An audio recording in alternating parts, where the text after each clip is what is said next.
ওরে নবী নবী বলে আর কত কাল আমি কাঁদবো, নবী নবী বলে আর কত কাল আমি কাঁদবো। কথা বলেন ঠিক না বেঠি? আরে নবীর প্রেমে যদি একটা ফোঁটা পানি যদি জমিনের মধ্যে ফালাইতে পারেন, এই এক ফোঁটার প্রেমের বিন্দুর পরিমাণে, এই এক ফোঁটার পানির কারণে আপনি আমার কবরটা কে জান্নাত বানাই দিবে? আল্লাহ জান্নাত বানাই দিবে। আরে আপনি হাজার হাজার নামাজ পড়ছেন, আপনি নামাজ পড়তে পড়তে আপনার কপালের মধ্যে কালা দাগ ফেলাইছেন, নামাজ পড়তে পড়তে পায়ের এই হাতের মধ্যে কালা দাগ ফেলাইছেন, কিন্তু আপনি বলেন তো নামাজ পড়ে কি গ্যারান্টি দিতে পারবেন জান্নাতে গেছেন? পারবেন না। কারণ কেন না? আপনি আমার চাইতে শয়তানের ইবাদত কম ছিল না। শয়তানের ইবাদত ছিল 9 লক্ষ বছর, আর আপনি আমি কত বছর করি ইবাদত, কিন্তু এই ইবাদত দিয়ে জান্নাতের কোনো সার্টিফিকেট পাওয়া যাবে না, কোনো গ্যারান্টি নাই। তবে হ্যাঁ, আল্লাহর রাসূল বলেন, আল্লাহর রাসূল বলেন লা ইউমিনু আহাদুকুম হাত্তা কুনা আহাব্বা ইলাইহি মিন ওয়ালিদিহি ওয়া ওয়ালাদিহি ওয়ান নাসি আজমাইন। এখানের মধ্যে কি আসছে? নামাজের কথা আসে নাই, রোজার কথা আসে নাই, এখানের মধ্যে কোনো হজের কথা আসে নাই। তবে এখানের মধ্যে আসছে একটা জিনিস আসছে, আল্লাহর রাসূল বলেন তোমরা জানের চাইতে, তোমাদের সংসারের চাইতে, তোমাদের স্ত্রীর চাইতে, মার চাইতে, বন্ধু বান্ধবের চাইতে আমি রাসূলকে বেশি মহব্বত করো, আমি রাসূলকে বেশি ভালোবাসো। কারণ আমি রাসূলকে ভালোবাসার নামই হলো ঈমান। কথা বলেন ঠিক কি না? তো রাসূলকে ভালোবাসার নাম কি? ঈমান। হুজুরে বলছিল যে নামাজের মধ্যে নবীকে সালাম দিতে হবে। কোন জায়গার মধ্যে? দোয়া তাশাহুদের মধ্যে আসসালামু আলাইকা, এখানের মধ্যে নবীকে সালাম প্রদান করো। নবীকে যদি সালাম না দেও তাহলে ওই নামাজ কবুল হবে না। কথা বলেন ঠিক কিনা?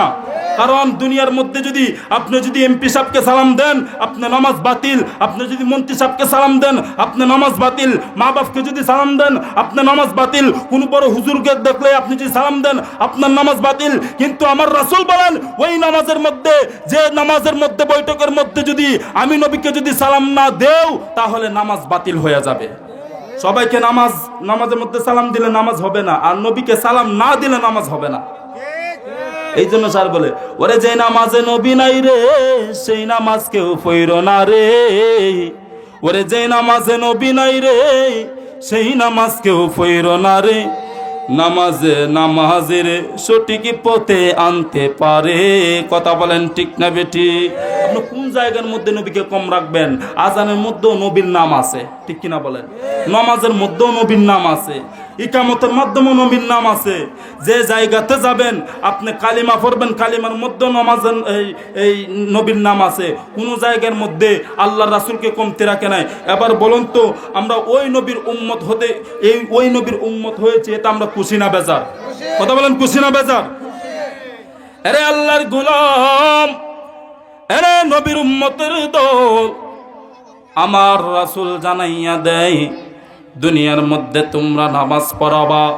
হে আমরা আহলে সুন্নাত ওয়াল জামাত, আমরা নামাজ পড়ি, রোজাও রাখি, হজ করি, সামর্থ্য থাকলে আমরা যাকাত দেই, সামর্থ্য থাকলে আমরা হজও করি।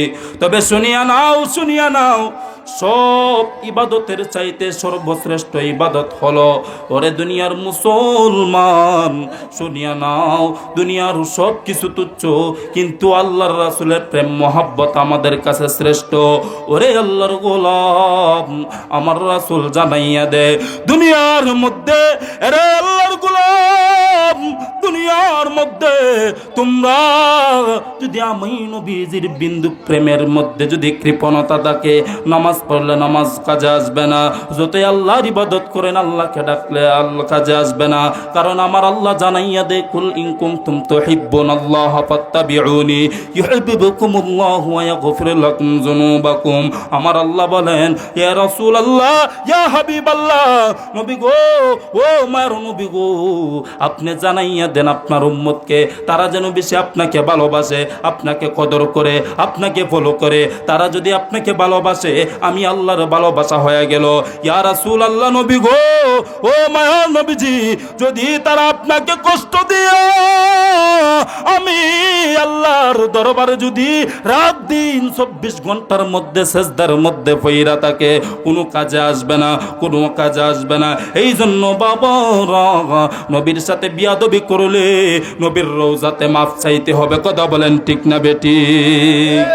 আমার দেশে আমার নবীর শান, আমার নবীর মান, অনেক আলেম দেখবেন আমার মতো জুব্বা লাগাইয়া, আমার মতো পাগড়ি লাগাইয়া, আমার চাইতে লম্বা লম্বা দাড়ি, তারা বলে কয় নবী নাকি রক্তে মাংস করা মাটির মানুষ। শুধু তাই নয়, তারা আরো বলে দেখেন ইমান, ইমান যে ইমানটা যে থাকবে, ওই যে একটা কথায় আছে যে এমন এক সময় আসবে এই দুনিয়ার মধ্যে একটা আগুনের আংরা যদি হাতের তালুর মধ্যে রাখেন, এর চাইতে যতটুকু কষ্ট হবে এর চাইতে বেশি কষ্ট হবে ইমান রাখে বাবা। এই জামানার দিন চলে আসছে। কারণ কেননা অনেক আলেমরা বলে যে আমার নবীজি তুতু মুবারক থেকে নাকি দুর্গন্ধ আসে। শুধু তাই নয় রে বাবারা, তারা বলে যে আমার নবী 8-10টা মানুষের মতো যেভাবে কবরের মধ্যে গেলে 8-10টা মানুষ যেরকম ভাবে থাকে, ঠিক আমার নবীও নাকি এরকম ভাবে থাকে। নাউজুবিল্লাহ না? এই জন্য আজকের এই কাউরাকান্দি জমিন থেকে বলে দেই, যারা আমার নবীজির শান, আমার নবীজির শানের সাথে যারা খারাপ মন্তব্য করে, আমার আল্লাহ বলেন, আমার আল্লাহ জানাইয়া দেয় আমার নবীজির চরিত্র কত সুন্দর। আর আমার নবীজির চরিত্রের ব্যাপারে যদি কেউ উল্টা পাল্টা মন্তব্য করে, আল্লাহ বলেন, আমি বলি না, কোরআনুল কারীমের মধ্যে বলেন উতুল্লিম বাদা যালিকা জালিম, তারা হলো জালিম। তাদেরকে দেখলো মানুষের মতো লাগে, দেখলো আলমের সুরত লাগে, কিন্তু তারা মানুষ না। তাদের এই চেহারার মধ্যে শয়তানে বসবাস করতেছে। কথা বলেন ঠিক না বেটি? টাইম হয়ে গেছে। এই জন্য যাই হোক বাবারা, আমি এখানে আলোচনা শেষ করে দিলাম।